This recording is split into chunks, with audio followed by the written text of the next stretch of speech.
So, a woman wrote to the Washington Post for advice because her boyfriend refuses to spend time with her family over the holidays. He says he's just not as comfortable with them as she is with his family. She acknowledges that her family has a different economic and political background than his, but she makes an effort to visit his side, and he does not reciprocate. So the question is, how should they navigate this? Break up just before Christmas. No, I'm just kidding. No, I'm just kidding.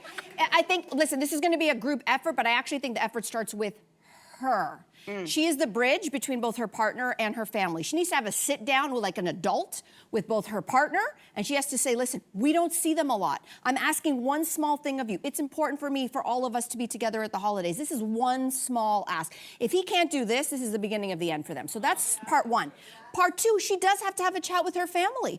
And I think that if they do say things that are inappropriate, or I don't know what exactly the mismatch is. Can we pause there for a second? Because I do think there's a difference between conspiracy theorists, someone who thinks the moon landing was a hologram, and people who believe that the Holocaust was a hoax, right? That's a huge difference. We don't know that you know part. what I mean? Would you be able We don't know that part, but if you're only seeing them once in a little while, he actually even has an opportunity to maybe even change some minds. So I just think if you're going to look at it as a negative and there's no upside, this is the beginning of the end. But she's got to be the mediator. You said it for her. It's just a small thing to get him to do this, and a small thing for him to do it. If it's so small, why does she have to ask? I think he should be the one to come in and be willing to spend some time, because I do think that successful relationships require a willingness to be a bit uncomfortable, to live in that discomfort for the person that you love. But don't you know what I mean? I think he's terrified of stepping in it with her family and it becoming a problem for their relationship. This is for sure fear-driven and long-term not a sustainable plan. You have to interact with your partner's family. But I think he's if I just chill and don't go to the party, then I don't have to get into it with Uncle Doug or whatever. I have some advice, something that my partner, Simon, has taught me, because I can relate to this guy, this boyfriend. I tend, when I hear things where people disagree with me or they have different opinions, I tend to get hot-headed, and I'll go home and be like, I can't believe they think that, blah, blah, blah. Yeah. And I'm like, how do you stay so calm? And he's like, well, I don't care. In a sense, hear me out.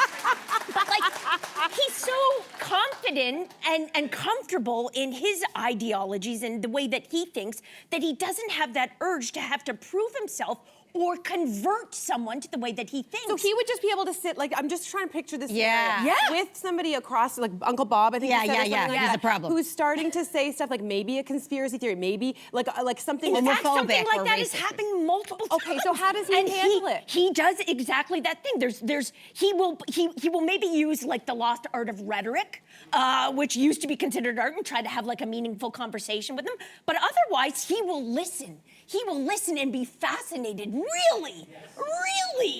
Yeah, Really? I mean that I think is the ideal thing. Is that The you want Holocaust to be stuff, we'd be packing our bags. Exactly. Again, there are levels to these things, but I think ideally you do. These are the opportunities when you have family gatherings to reach across the table and try to meet in the middle. But these things can become very heated, and I think what's important is does your partner have your back? So I can use this as when I first started dating Jason, it became very clear his dad is an artist, and we used to get into these heated fights. His dad and I would talk about what makes art, and his dad would be very dismissive. I would say I don't know, art is many things, and we would try to define it, and he'd be like, no, it's this, and it's this type of painting, and that's it, and most of it is crap. And we would get into these heated arguments. But the thing was, Jason always had my back in those. It wasn't like he felt like he had to get in between. So I think what's the key to holding the relationship together is that your partner has to have your back in those types of scenarios. Yeah.